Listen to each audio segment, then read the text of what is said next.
ஆரணி ஆற்றில் வெள்ளப்பெருக்கு ஏற்பட்டுள்ளதால் கரையோர வசிக்கும் கிராம மக்களுக்கு வெள்ள அபாய எச்சரிக்கை விடுக்கப்பட்டுள்ளது.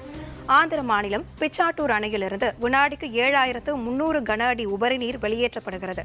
இதன் காரணமாக திருவள்ளூர் மாவட்டம் ஆரணி ஆற்றில் வெள்ளப்பெருக்கு ஏற்பட்டுள்ளது.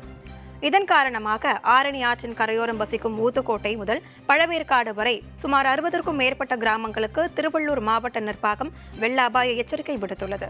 அதன்படி ஊத்துக்கோட்டை, பேரண்டூர், பணப்பாக்கம், பாலப்பாக்கம், காக்காபாக்கம், பெரியபாளையம் என 60க்கும் மேற்பட்ட கரையோர மக்களுக்கு வெள்ள அபாய எச்சரிக்கை விடுக்கப்பட்டுள்ளது.